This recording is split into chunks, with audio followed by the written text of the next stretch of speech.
Hello everyone. How are you today? I hope that you are all great. In this video, we are going to talk about negative thinking, worry thoughts, how you can help your child with the negative thinking. Negative thinking isn't something that just affects adults. It affects children also. Fortunately, parents can help. Whether your child is expressing negative thoughts occasionally or on a regular basis, you can help to overcome these harmful patterns of thinking. You need to help your child. We all need to help children change this negative thinking behavior in order to decrease the risk of mental health problems, physical health issues, relationship problems, social problems, and financial trouble in adulthood. So, here are some of the things that you can do. To help your child manage worry or negative thoughts, negative thinking, the first step is to find out what it is that worries them, what it's in their mind.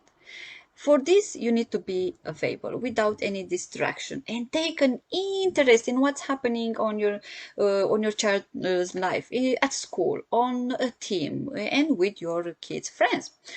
As you listen to the stories of the day events, after what you have listened, you need to ask the child what he thinks and how he feels about what happened or what is going to happen. Encourage kids to put what's bothering them into words. Ask for key details and listen. Sometimes just sharing the story with you can help the child to lighten the load, will help the child to feel more relaxed, to feel less worried. The second thing that you can do after what you find out, after what you have listened, is to show that you care and that you understand. Showing empathy involves understanding what your child is going through and avoid getting frustrated. Because it can be very hard to show empathy when you are frustrated about a situation.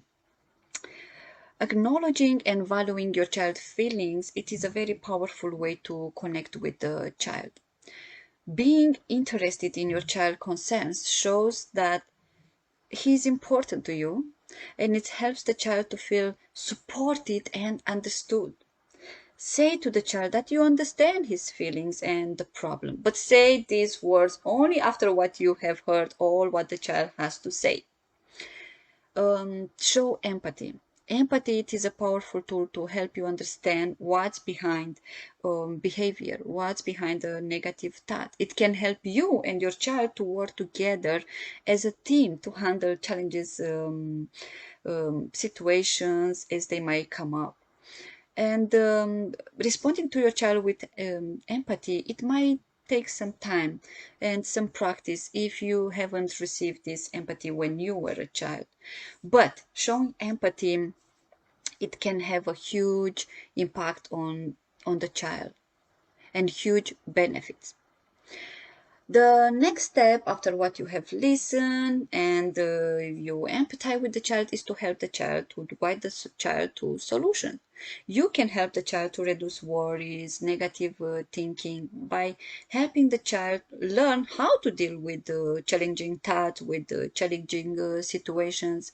When your child says to you about a problem, offer to help to come up with solution together.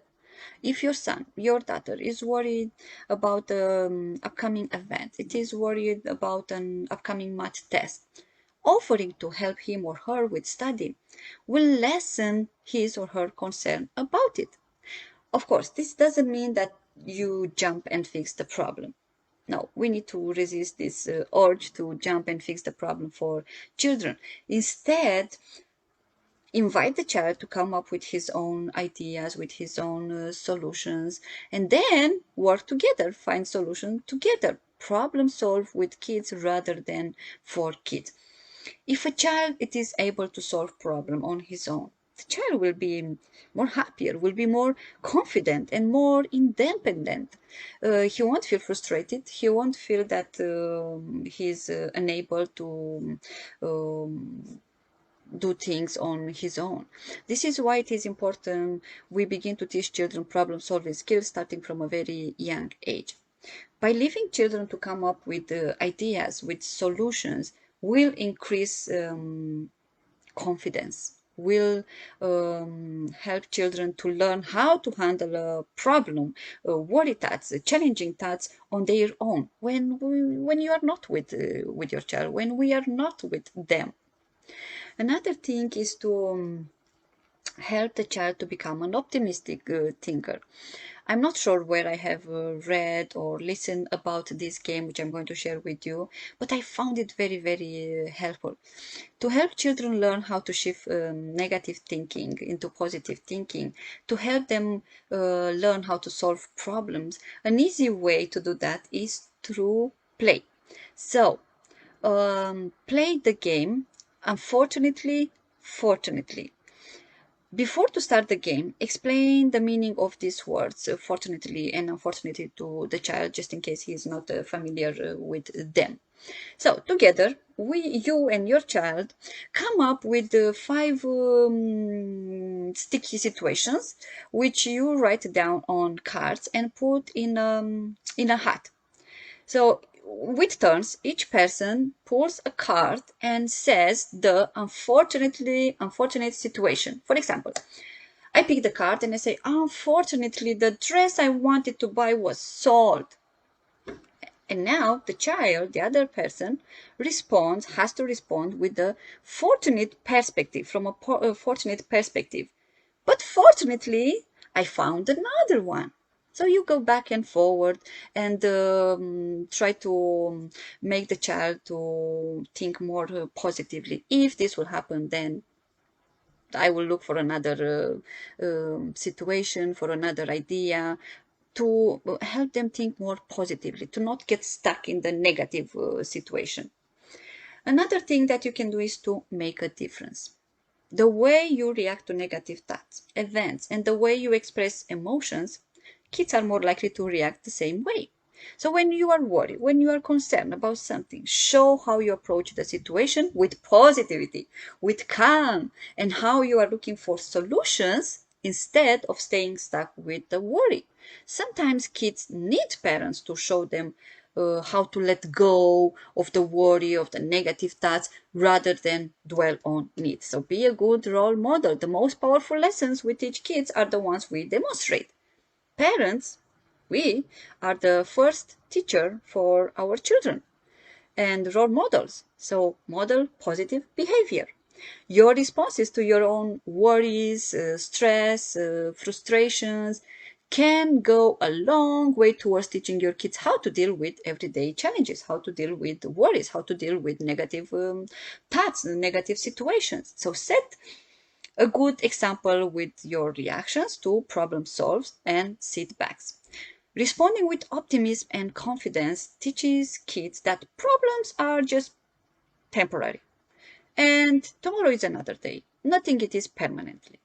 Bouncing back with the I can attitude will help your child, to do the same. The last thing that you can do, we all can do to help children, is to offer reassurance and comfort. Children are looking to parents for reassurance and comfort. Children need help and support from parents, especially when they feel stress. Sometimes when kids are worried, what they need most is a parent reassurance and comfort. It might it might be useful. This reassurance and comfort, it can be in different ways.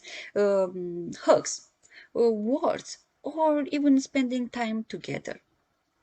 All this is helps kids to know that whatever happens, parents will be there with them, will love them, and will support them. And all this will give your child the best start in life.